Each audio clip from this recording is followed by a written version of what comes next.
여러분 반갑습니다. 네, 오늘은 내 삶의 길을 찾는 여행 GPS 온라인 세 번째 시간입니다. 자, 오늘은 한 질문으로 영상을 시작해 보고 싶습니다. 만약 어떤 사람이 여러분에게 당신은 죄인입니다 라고 한다면 여러분은 기분이 어떨 것 같아요? 죄인? 내가 죄인이라고? 내가 무슨 잘못을 했는데? 나 나름 착하게 사는 사람이야. 나 같은 사람한테 죄인이라니? 자꾸 선 넘네. 할 말이 있고 안 할 말이 있는 거지. 이런 반응들. 물론 교회에 오랫동안 다닌 사람이라면 이 죄인이란 말이 익숙하게 들릴지 모르겠지만, 그렇지 않은 사람들에게 당신은 죄인입니다 라는 말은 굉장히 듣기 거북하고 불편한 말일 것입니다. 왜냐하면 죄인 하면 지금 제 배경처럼 어느 사건의 현장에서 붙잡힌 못된 사람들을 생각하거나 뉴스에서 나올 법한 범죄자들을 죄인이라고 생각하기 때문이겠죠. 그런 사람들에 비하면 나는 절대 죄인이 아니기 때문에 죄인이라는 말에 발끈할 수 있는 거예요. 그런데 성경에서 우리 사람들을 향해서 전제하고 있는 중요한 한 가지 사실이 있는데, 그것은 우리 모든 사람들이 죄를 범했고 그렇기 때문에 죄인이라는 사실이에요.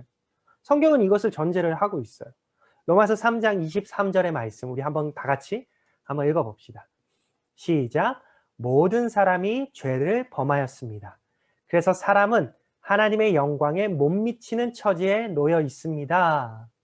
이처럼 성경은 모든 사람이 예외 없이 죄를 범한 죄인임을 이야기하고 있어요. 근데 이 사실이 누군가에게는 굉장히 불편한 진실이지요. 아직 복음을 알지 못하는 사람에게도 그렇지만 교회 다닌다고 하는 사람에게도 불편할 수 있는 것이죠. 왜 그럴까요? 성경이 말하는 죄에 대해서 정확히 잘 알지 못하기 때문이에요.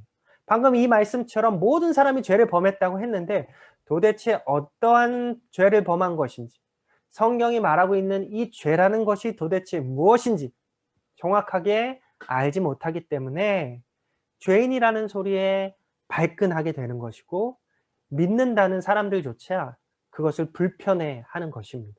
그래서 오늘은 이 죄에 대해서 함께 간단하게 그리고 정확하게 알아보고자 합니다. 죄, 그것이 알고 싶다. 그런데 우리가 이 성경이 말하는 죄를 알기에 앞서서 먼저는 세상이 말하는 죄에 대해서 간단하게 알아봐야 될 것 같아요. 세상이 말하는 죄는 뭘까? 첫 번째, 일반적으로 양심이나 도의에 벗어난 행위를 죄라고 말하죠. 이게 사전적인 정의예요. 양심이나 도의에 벗어난 행위. 두 번째는 세상이 말하는 죄는 시대에 따라 죄의 기준이 달라요. 예를 들어서 간통죄. 간통죄는 2014년까지는 죄였어요. 그런데 법이 바뀌면서 2015년 이후부터는 이 간통죄가 폐지된 것이죠. 더 이상 죄가 아닌 거예요. 세 번째, 같은 시대에서도 따라서 죄의 기준이 다르게 됩니다. 예를 들어서 지금 말한 이 간통죄는 우리나라에서는 이제 죄가 아니지만 아직도 죄로 적용되는 다른 나라들이 있어요. 지역에 따라 다른 거죠. 그리고 우리나라에서는 일부 다처제를 법적으로 허용되지 않지만 중동 어느 국가에서는 그것을 미덕으로 보고 있죠. 자, 마지막 네 번째는 동일한 시간과 동일한 공간에 살아도 개인에 따라 다르기도 하다라는 거예요. 예를 들어볼까요? 예를 들어서 여러분 밍크 코트. 어떤 사람은 이 밍크 코트를 입는 것에 대해서 잘못이라고 이야기를 해요. 이 한 벌의 밍크 코트가 만들어지기 위해서 수십 마리의 밍크가 잔인하게 죽어야 하기 때문이죠. 그런데 어떤 사람들은 그것을 별로 상관하지 않고 밍크 코트 입는 것에 대해서 이건 패션의 취향이야 라고 이야기합니다. 이처럼 세상이 말하는 죄는 양심이나 도의에 벗어난 행위를 말하는 것인데, 그것은 시대에 따라서, 지역에 따라서, 또한 개인에 따라서 달라질 수 있다라는 거예요. 자, 그렇다면 성경이 말하는 죄는 무엇일까? 성경이 말하는 죄. 우선 여러분, 한 사람을 상상을 해봅시다. 어떤 한 사람을 상상을 해보는데 이 사람은 정말 도박에 찌들어 있는 사람이에요. 그런데 이 도박 중독자가 도박을 너무너무 끊고 싶어서 이 손가락을 잘라버렸다고 생각해 봅시다. 잔인하지만 생각을 해봅시다. 그럼 이 사람의 도박 중독이 해결되었을까요? 아니요. 손가락이 없는 채로 화투장을 들고 화투를 칠 거예요. 손목을 자르니 발로 한다라는 말이 있을 정도예요. 도박 중독이 그래요. 그것으로 해결되지 않는 것이죠. 이 말은 그 사람 안에 도박을 끊지 못하게 하는 무언가가 있다라는 거예요. 도박쟁이의 습관을 만드는 그 죄된 본성, 죄의 뿌리, 이것이 바로 성경이 말하는 죄인 거예요. 자, 여기 두 그루의 나무가 있어요. 여러분, 이 둘 중에서 무엇이 사과나무일까요? 아, 둘 다 사과나무예요. 하나는 여름의 사과나무의 모습이고 하나는 겨울 사과나무의 모습인데, 겨울 사과나무에 사과 열매가 없다고 하더라도 그 본질은 사과나무라는 사실은 아무도 부인 못하는 것이죠. 열매가 없다고, 이처럼 열매가 없다고 사과나무가 아니라고 하는 사람이 있다면 그런 사람은 여러분 잘 돌봐줘야 돼요. 이 나무는 뿌리부터 사과나무인 것이죠. 뿌리부터 사과나무이기 때문에 때가 되면 저렇게 사과 열매가 맺히는 겁니다. 이 사과 열매는 이 나무가 사과나무라는 것을 보여주는 증거일 뿐이에요. 그런데 성경이 말하는 죄도 마찬가지예요. 무슨 말이냐? 우리 로마서 1장 29절 31절에 보면 죄의 열매들이 그냥 쭉 나열되어 있거든요. 로마서 1장 29절에서 31절 죄의 열매들에 대해서 이런 열매들이 나오고 있어요. 불의, 음행, 사악, 탐욕, 악의, 시기, 살인, 분쟁, 사기, 악독, 수군거림, 비방, 하나님을 미워함, 모욕, 교만, 자기 자랑, 악한 일들을 꾀함, 부모를 거역, 몰지각, 약속을 저버림, 무정함, 화이치 않음, 무자비함. 이런 수많은 열매들이 기록되어 있어요. 그런데 이런 죄의 열매들은 내가 죄인이라는 것을 드러내는 증거에 불과해요. 무슨 말이냐? 아무리 이런 열매들을 다 따내버려도 내가 죄인이라는 사실은 변함없다라는 것이죠. 아까 이 사과나무에서 이 사과 열매가 없어도 이 나무는 뿌리부터 사과나무였던 것처럼 죄의 열매를 아무리 다 따버려도 우리는 죄의 뿌리로부터 벗어날 수 없는 죄인이라는 사실이에요. 열매는 우리가 죄인이라는 것을 보여주는 증거일 뿐이에요. 그렇기 때문에 성경이 말하는 죄를 이해하기 위해서는 이 죄의 뿌리가 무엇인지를 우리는 정확하게 알아야 하는 거예요. 성경이 말하는 이 죄의 뿌리가 무엇일까? 우리 로마서 5장 12절의 말씀을 한번 같이 봅시다. 로마서 5장 12절 읽어볼까요? 시작. 그러므로 한 사람으로 말미암아 죄가 세상에 들어오고 죄로 말미암아 사망이 들어왔나니 이와 같이 모든 사람이 죄를 지었으므로 사망이 모든 사람에게 이르렀느니라. 여러분 여기서 한 사람이 누굴까요? 한 사람.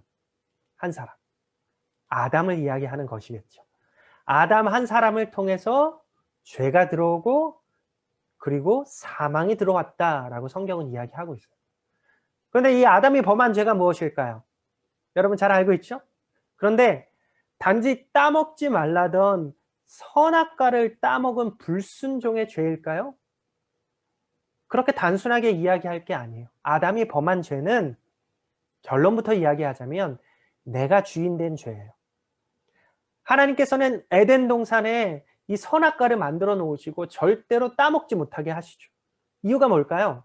다른 건 마음대로 다 해도 되지만 절대로 해서는 안 되는 그 한 가지, 선악과를 따먹어서는 안 되는 그 한 가지를 보면서 여러분 아담이 무슨 생각을 했을 거예요? 주인은 따로 있구나 라고 생각을 하는 거예요. 다른 건 다 할 수 있어요. 다른 건 다 할 수 있지만 한 가지 절대 할 수 없는 저 선악과를 보면서 나를 만드신 그분, 그리고 이 모든 것을 만드시고 나에게 허락해 주신 그 참주인 대신 하나님을 기억하고 인정하게 되는 것이죠. 맞아. 이 모든 것의 주인은 하나님이시지 하는 거예요. 그런데 그것을 거역하고 따먹었다? 무슨 말일까요? 내가 주인 하겠다는 거예요. 내 삶에서 하나님을 몰아내고 내가 주인 되고자 하는 것이죠. 여러분 이것이 아담의 죄입니다.